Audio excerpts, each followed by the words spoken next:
Hi, I am Anna. I come from www.ntvforex.com. The bullish case for stocks isn't over yet. Analysis.http ntvforex.com News ID 439C60 7/29/2021 47:34 p.m.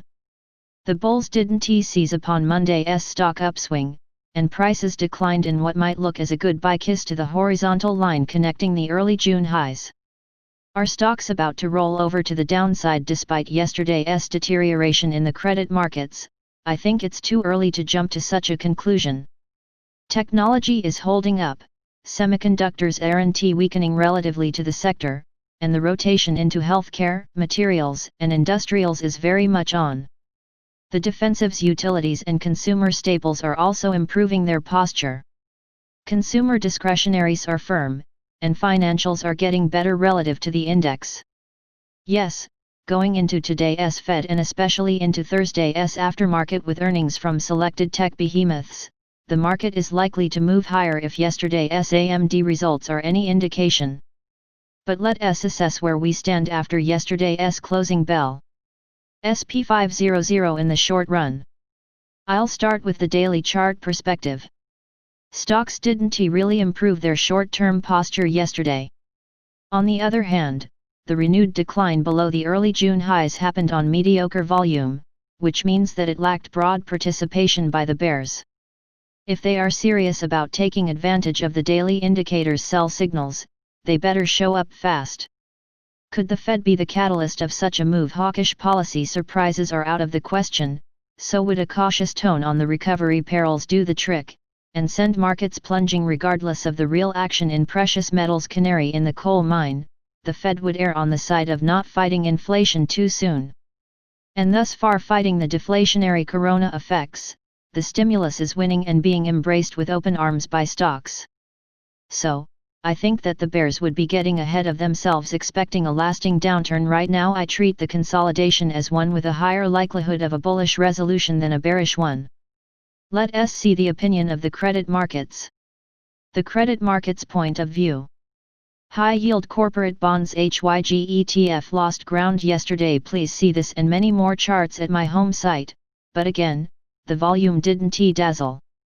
Thanks to the expectations from the Fed, the sideways consolidation is more likely to resolve with an upswing than not. Investment-grade corporate bonds LQD ETF also declined yesterday, but the limited price move attracted significantly more in terms of daily volume increase than was the case with HYG ETF. That smacks of accumulation to me, and could point to a move higher being not that far off. These are the indications during the current soft patch in both debt instruments. Now, it's about those clues manifesting in their respective price actions.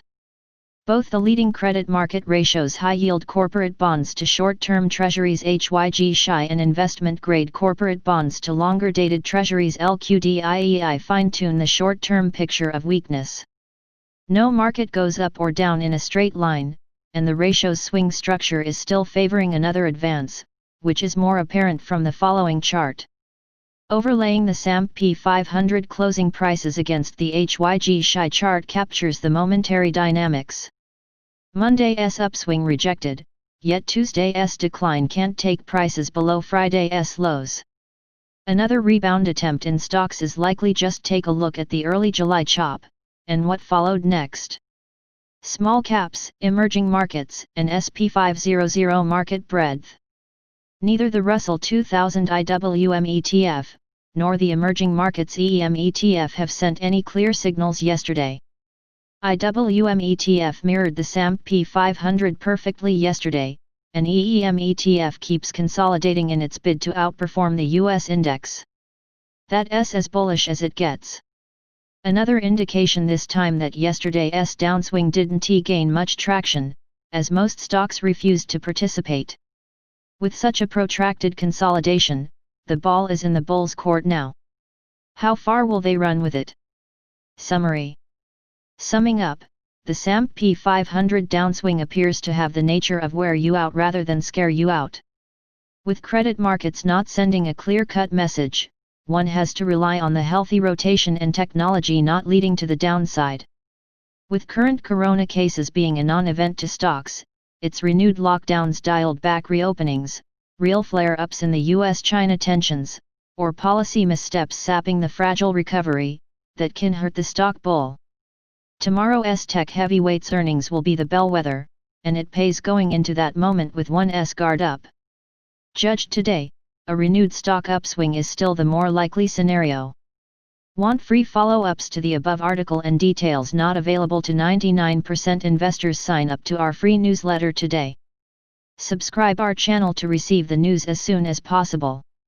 Thank you for watching. If you want to read real-time news, text messages to MT5 Expert Advisors page at https://m.me/mt5.expert.advisors.